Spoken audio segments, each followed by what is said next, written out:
Thank you so much for taking the time out to chat with us. We are huge supporters of you over at This Is R&B. Before we even jump into any of the questions, congratulations. This year has been a crazy year for you so far. We're only a few months in, but there's so many things that you've already accomplished, and I know that there's so much more coming. iHeartRadio Future Star, the Juno Award, and we already know at the end of the year, we're speaking this to existence, a Grammy nomination. So how does it feel so far with all of this happening? Does it feel real? Thank you. It feels hectic. I'm not gonna lie. Like some moments I'm trying to like soak it in, and then I have to go somewhere else. So it's like I'm trying to find moments in my life now where I'm like, okay, like this happened. That's why I'm like trying to journal everything down so I can remember. It's so fast paced, but I feel really grateful because there was times in my life when I was a kid and I would watch these award shows and I'd be like, oh my gosh, I want to perform there one day, but I never knew how it would happen. So it's really dope to be in these spaces now and also, be recognized for my work. Feels good. Feels really good. That's amazing to hear because I know online, a lot of artists feel that their work is in vain and they aren't Mhm. getting acknowledged. And I'm sure you felt some way at that point, like I'm doing this, so I'm working so hard towards this. This is really my goal. I wonder when it's going to happen. And now that it's happening, it's like I feel giddy. It's not even me, but I'm excited for you, right? Oh, thank you. The other part of this that I would love to hear your perspective on is because it's from your hometown and your home country, right? Getting that recognition at home. Does it feel any more like rewarding or more fulfilling, especially to be like acknowledged by your peers that are natives? Yeah, no, honestly, it's really cool because there's so many people that I know from Toronto that I listen to and that I look up to and I really admire. So to know that they're also a part of that voting process and they took the time to listen to Hello and they're like, yeah, I really like this song. And then they come up to me and they're telling me, I listen to your stuff. It's like kind of crazy when you think about it. You never really know who's listening to your stuff, until they tell you. You never really know. You just think that, I'm just here making music and people connect with it and that's dope. But to see your own peers giving you that recognition, it feels awesome. And yeah, I got to meet really dope artist Realist K. He's dope. He was telling me how much he loved the song Hello. And I felt like that was really awesome because I like his stuff too. So it was just, I don't know, it was a really nice night. Yeah, I had a lot of fun. Definitely partied. Speaking of like other artists that are from Toronto and even Ontario as a whole, or even Canada, right? I would love for you to talk about the music scene in Canada because you're being widely embraced here in the US. But what's it like in the music scene in Canada for those who aren't really tapped in? So it's like a mix of, I don't know, there's a lot of Caribbean culture down there for sure in Toronto, which is dope because I'm also like Jamaican. And you're gonna hear that inspo when it comes to either like people are rapping or sometimes when people are singing, there's certain slang that they'll throw in there. But I feel like it's very diverse, which I really like. You could put like, I don't know, you could put like some bongos in a song and like make it like R&B with a mix of like by funk or something, like very like, I don't know, it's very diverse because I found myself doing so many different songs that I would have never saw myself doing. Like I did try like a Brazilian funk song and then I tried a some pop stuff. I feel like you just land in different rooms and you just vibe with different people and you start talking about where you went to school and what was your favorite restaurants. And then soon enough, we all start just like bouncing with different ideas during the writing sessions. But yeah, no, I love Toronto. It's so much fun there. It's very Man, and diverse. I've loved it. It's reminded me a lot of New York City, but Yeah. much more polite, much more clean. So I was like, Yeah. oh, I see myself being here. Yeah, Back and Toronto. forth, right? Yeah, Toronto's Yeah. amazing. Um, Yeah. one thing that I've also found interesting about your journey is not just about the amount of love that you get at home, it's your start. We see a lot of musicians coming up and they're really embracing the technology at their fingertips. Where before we used to have gatekeeping, right? Where you had to know somebody, you had to be associated with somebody to really get on. And you really took your career in your own hands, and TikTok was that vehicle for you, especially when you broke out with Vibe for Me, right? So, speaking of TikTok, how do you feel, or do you have any thoughts on the TikTok ban, being that that's really where you kind of got your start? Mhm. I've definitely thought about it. But at the same time, I don't know, even when I joined the app, it wasn't intentional when I was like singing on there to be like, okay, I want to go viral. I was just posting moments. And I feel like that's how it is with even with my music. Like I just want people that connect with my stuff to just connect with it. And I feel like I'm always getting a new audience every time I drop something new. So I'm not too nervous, to be honest, because I feel like people are gonna find me and I'm gonna create more memorable moments so that way I could really like cement myself in this industry. But yeah, things happen. That's why it's like it's the internet, you never know when an app is gonna shut down. Like Vine was a huge moment. I remember I was singing on there at some point, but I feel like there's always gonna be another cool app for me to join and sing on. So yeah. I like that mindset. I know that a lot of artists are divided just because of not only their personal love for it, but how it's been able to fill in those marketing holes and those really connection with fans. So that's Yeah. exciting to hear. Like you're like, listen, I got this. My fans have me locked in. They gonna follow me wherever I go, or I'm just confident that I'm gonna be able to reach whoever I need to reach wherever I'm at. Yeah, because we have to like when I think back to like old school like R&B artists when there wasn't any TikTok, they was out here doing singing in the malls, like they was out here just showcasing themselves wherever you'd go hear them performing at a club. Like there was that like networking going on and just social push. So even just in person. So I feel like there's gonna be cool ways for me to be able to market myself, and I've got a much bigger team now, so it's even cooler to get more outreach. I don't know. We'll see where things go. And we'll be here to support you every step of the way. Thank you. So I want to dive into your creative self, right? And one of the things that really struck me with your EP that came out last year for the better was the songwriting. And I know you hinted at a little bit of it in the beginning, talking about like you really being collaborative and working with other artists and kind of like bouncing off of each other.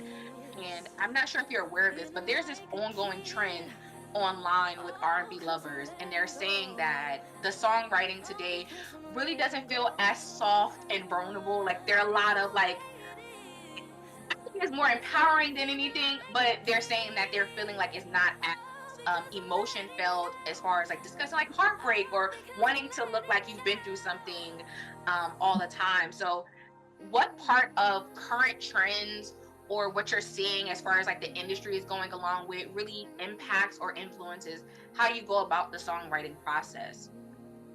Mm.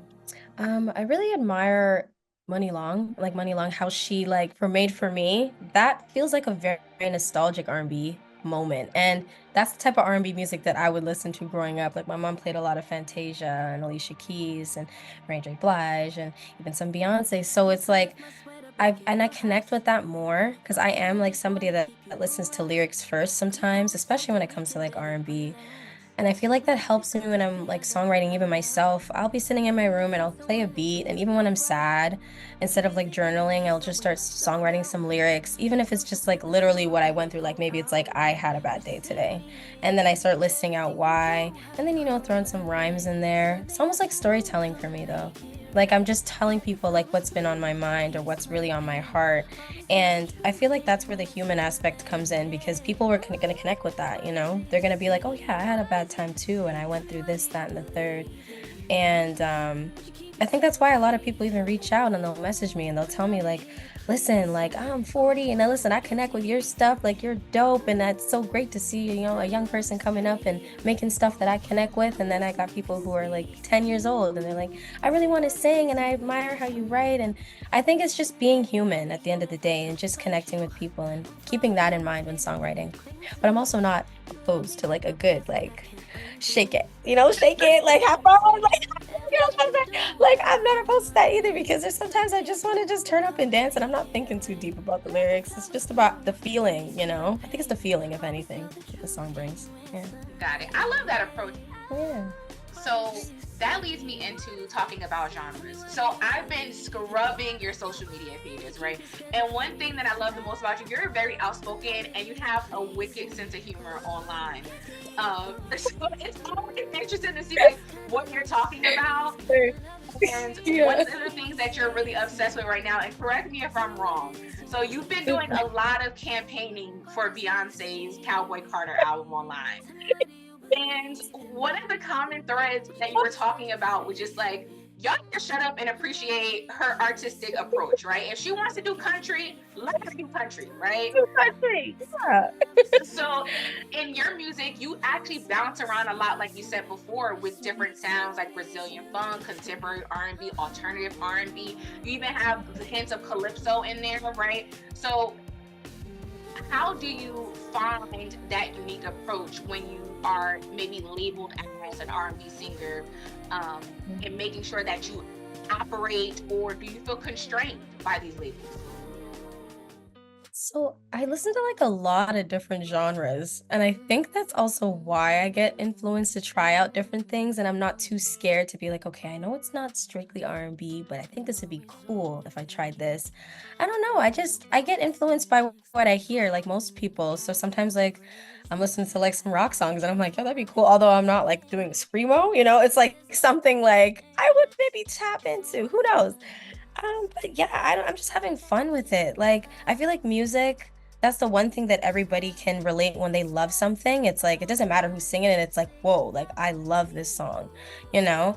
And when it comes to like making like, yeah, like you said, like calypso, like dance hall type elements, like in pressure, that came like naturally to me because my parents are Jamaican. So I wanted to throw in a little patois in there just for people to like know, like, okay, like this is some of her roots, and there'll definitely be more of that on like the projects that I'm gonna work on.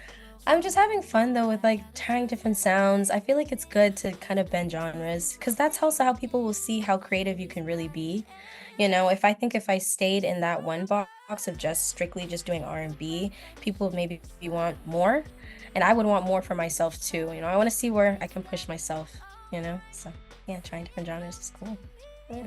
So let's talk about pushing yourself, right? So we're Yeah. at EP, we at the arrival of your EP, right? For the Better, and Mhm. that dropped last year. So approaching the anniversary of this project, like looking back on it, what Mhm. was the process like recording it? Who did you work with? What was the inspiration? Because that's your formal introduction to the world with a longer formatted project. I worked with a lot of LA producers and songwriters because that was my first time getting to go to the States. And it was so much fun, but it was also a little nerve-wracking. Like, I can't lie, I've never been in like sessions abroad, let alone that was also my first time being able to go to a recording studio in person and actually work like with a real mic and work with producers. Because when I recorded Vibe for Me initially and I was like self-released it, I held up my old like MacBook and I sung into the mic on GarageBand. And I put on my brother's gaming headset to hear myself and like mixed and mastered it and engineered it. Like I didn't know what I was doing. I was just like lowering and raising volumes, but people really liked it. And so it was so cool to transition from outside of my bedroom to now being in a room with other creatives and just making really fun stuff. But I love the process. Like anytime I hear a beat or I hear a melody in my head and I'm telling the producer, like, yo, this would be cool. Let's try something like this. And then we start building off of that. I always get chills in the sessions because it just feels like a magical moment. I don't know. But I was nervous. I could say that. I was definitely nervous because I'm like, this is my first like body of work. Oh my gosh, I hope people like it. But also I'm like, I want to be obsessed with my songs too. So it's like a mix of like the two. I'm like, okay, I have this song, I really like this one, but I feel like this one might be stronger. And then I'm realizing like, so I wonder how many songs like artists have because I've been making so many demos and only a select few get released that I'm like, okay, I can't get too attached to this one because like, what if it doesn't come out? But then, I feel like there was always going to be like cooler songs that I'm going to make as I grow. So yeah, it's only up from here. But yeah, it was really nerve-wracking with that. Was there ever one funny moment that you recall recording the project when you was like, this is surreal recording this song that you want to share from like the studio sessions? Oh yeah, so when I was in LA, this is how I met my friend Esau, who also produced We Keep On, and we co-wrote that one together. So in the session, I got introduced to that yerba mate drink. I'm not like a person who drinks like energy drinks, but I saw it was like a tea one. So I was like, oh, let me just see if this works because I was getting tired. and I drank that can, and I was going up and down the studio stairs, just going to the booth, running back down, going to the booth. They're like, "Are you okay?" I'm like, "Yeah, like I could go another like 8 hours." They're looking at me like I'm crazy, but I don't know, it was fun. And every time I go back to LA, I drink a can because I'm like, hey, it was a great memory. Plus, what was really cool about that studio was that was where the Black Eyed Peas recorded a lot of their albums, and the home that was connected to it, they used to also live there too. So that was pretty dope. Wow. Yeah. So you're picking up little history tidbits along the Yeah. way, right? Yeah, Um, for sure. could you? So I know that in at the top of the year, so we already had the EP out. I'm just curious as a fan, right? So I want justice for effortlessly. So I want to know. So when it comes to this particular song, right? A lot of the Yeah. conversations, because I featured this in our Fresh Finds Friday column, and a few Yeah. of your fans reached out to me, and they were like, what did you mean by you feel like this was supposed to be on the EP? And I was like, I stand by that. I feel like it was supposed to be on the EP and it just didn't make the cut. So I need to hear it from you. You're right. It was supposed to be on the EP. Okay, what happens the first version that I made, I just didn't connect with it. So I actually took some time and I told him, I was like, guys, like I want to rewrite it. I want to go back in and I want to really like freshen it up and make it feel more me. And so the head of A&R, like Joe, he was like, okay, you know what, Aqyila, let's do it. Like you take that time, rewrite it. And that's when I brought in my friend Ali and we sat down in the studio and then we redid some things and I resung it and I liked it way more than before. And so at the top of this year, when everything was happening with Bloom, we're like, okay, you know what? This is a good time to kind of give people another sound that's in the same realm as Hello, for them to hear right before we drop Bloom. And I was shocked because I wasn't sure how effortlessly was going to do, but I'm glad to hear that you're a fan of it, you know, because it's a beautiful song. So Listen, thank you. your fans don't play about you. They're like, did she tell you what she said? Or you just making that up? I said, I can hear. I think this is supposed to be there, and it just wasn't. Yeah. Yeah, you're So correct. y'all owe me an apology because I said I called it first, right? So let's talk about Bloom. I think it's a beautiful when we're talking about your love for contemporary R&B. I think this is quintessential traditional R&B down to its core. It has different inflections. So let's talk about this track. It's doing crazy online. People are loving it. So what was the inspiration behind it? And was it the same people that you worked with your EP? No, this was actually my first time working with Jonathan, who produced it, and Maya. She's also an artist and a songwriter as well. And it was my first time meeting them in LA. And it was dope. We sat down. If anything, Jonathan was playing around on the keys, and I kept hearing these chords in my head. So I was like, it'd be really cool if we did something with some strings. So we started off on the strings, and from there, me and Maya were just bouncing off melody ideas. And eventually, it was when the chorus part came around, I kept singing the "What Is It You See in Me," and I was like, "Oh, this is definitely a love song." Like that's when I realized we were writing a love song because I think at first maybe I think we were talking about heartbreak, but I was like, "Let's like give it another go." And we were starting to think of more stuff to say, and then Maya was like, "Oh, think I left my sweater back at your house," and I'm like, "That's cute. I like that." So we kept going with that melody, and we kept it around for verse two, and I mean, yeah, it's a beautiful love song. It's just everything that embodies love, like why you love the person that you're with and why they make you feel so special. And so, yeah, it feels good. It feels like a warm hug. That's why I was like in the BTS video, I was like hugging myself because I'm like, oh, this is so nice. You know, it felt good. So one of the questions that fans kept asking me, Mhm. ask her if she's gonna drop an official video for this. So can we Ooh. expect an official video for Bloom? Yes. Do we know when, or are we just gonna have to wait around? Okay, it should be. I don't want to be wrong. I'm pretty sure it should be this month though. That I could say. Yeah. We're getting Exclusive. some other stuff lighten up, so don't worry. Yeah, but it is coming. I'm very excited. I'm excited for you. So I want to play a game in honor of your single Bloom. And now that we know a video is coming, I feel like this game is only appropriate, right? So the game is called Bloom or Burn. And essentially, I'm going to ask you relationship questions. And Okay. I want to know if in this scenario, you would continue to let the relationship bloom or you would burn the relationship down at its core, right? Okay. Cool. All right. So, first question. A partner that always leaves their phone on Do Not Disturb. Bloom, only because I do the same thing. Like, my do not disturb is always on, so I don't think that really bothers me. Just put me on emergency bypass. You know what I mean? Like, so my messages will come through. Second one. They're in constant communication with an ex. Like, well, I don't know. I'm not somebody that will be jealous off rip. It depends. Like, how did it end? Were they still like in love with the person and it didn't work out? And, like, I don't know. I need context. So you're open to keeping it blooming. Just depends on scenario. Yeah, I think so. Yeah. All right. Someone who begs you to post them online. Burn. I don't know. That's kind of weird. Like, I don't even post a lot on social media like that. I'm pretty private. So yeah, kind of weird.